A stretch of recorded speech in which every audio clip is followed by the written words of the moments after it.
Bienvenidos a miprofe.com.mx. Estamos en el área matemática, la materia de geometría analítica, el tema primer problema fundamental de la geometría analítica.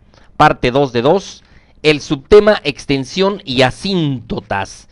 El antecedente, parte 1, que es intersección y simetría, y yo soy su asesor fj@miprofe.com.mx. Pues bien, continuemos con el primer problema fundamental de la geometría analítica. El primer problema fundamental consiste en tener una función y igual a f de x y a partir de esta construir su gráfica. La relación que existe entre la curva y la ecuación es tal que todos los puntos que satisfagan la ecuación se encuentran sobre la curva. Cuando esta condición se cumple, la función nos representa la ecuación de la curva. A esta curva también se le llama lugar geométrico de la función. De acuerdo con todo esto, podemos estudiar por una parte una ecuación por medio de su curva.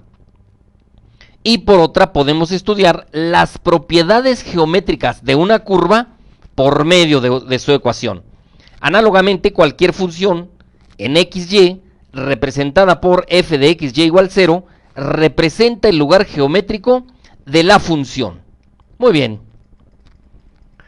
Para trazar una curva, debemos hallar un número suficiente de puntos cuyas coordenadas satisfagan la ecuación.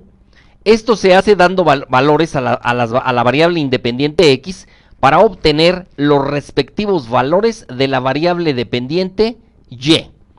Es conveniente siempre analizar primero la ecuación antes de dar valores a las variables. Y es el primer problema fundamental de la geometría analítica el que nos indica qué pasos debemos seguir para analizar una ecuación y trazar su gráfica. La siguiente secuencia nos indica los pasos a seguir para conocer la gráfica y las características geométricas de una ecuación. Observen bien los pasos. Paso 1. Obtener los puntos donde la curva corta a los ejes coordenados. Paso 2. Investigar si la curva es simétrica con respecto a los ejes coordenados o a cualquier otra recta. Paso 3. Determinar la extensión de la curva a partir del dominio y rango de la función y determinando si existen valores infinitos o imaginarios en determinados puntos de la curva. Los dos primeros pasos ya los vimos en la parte 1 del primer problema fundamental de la geometría analítica. Vamos a ver ahora aquí a partir del paso 3, que es la extensión y las asíntotas, que viene siendo el paso 4. En el paso 4 se determinan las asíntotas de la curva si existen. Y paso 5 se traza la curva. Todos estos sencillos pasos conforman el análisis de una curva dada su ecuación y constituyen precisamente el análisis del primer problema fundamental de la geometría analítica. En esta parte 2, repito, estaremos estudiando la extensión y las asíntotas de la curva.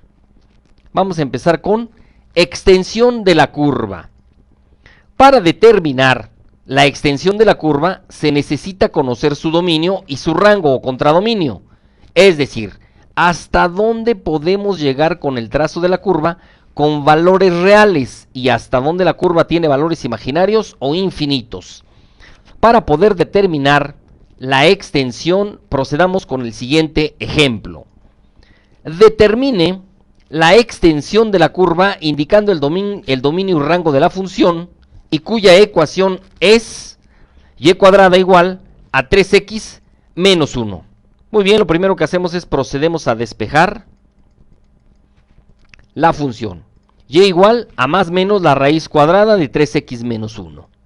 Muy bien, y ahora vamos a buscar los valores críticos que le vamos a dar a x para obtener los respectivos valores de y, analizando desde luego nuestra función. Observen bien primero, vamos a empezar con valores muy pequeños, tales como x igual a menos infinito, es decir, el valor más pequeño que le podemos dar a la función, al valor de x, perdón.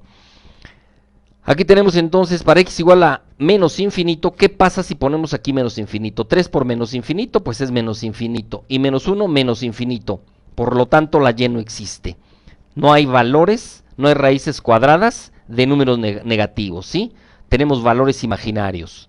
Ahora bien, vamos a seguir dando valores negativos hasta llegar al 0. ¿Qué pasa cuando x vale menos 1? 3 menos 1, menos 3 menos 1, menos 4. Seguimos con valores no válidos, es decir, con valores negativos de la raíz cuadrada. Por lo tanto, no obtenemos nuestra imagen con valores reales. Seguimos teniendo números imaginarios cuando la x es menos 1. ¿Y qué pasa cuando x igual a 0? Observen bien. 3 por 0, 0, menos 1.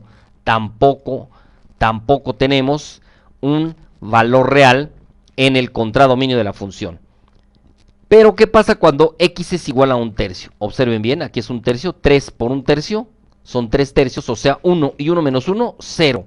Y entonces ya encontramos el primer valor real de nuestro contradominio.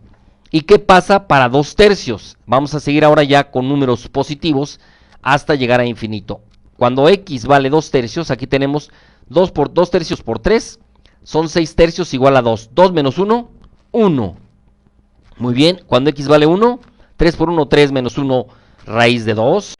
Para ver el video completo ingresa a www.miprofe.com.mx. No te preocupes, el registro es gratis.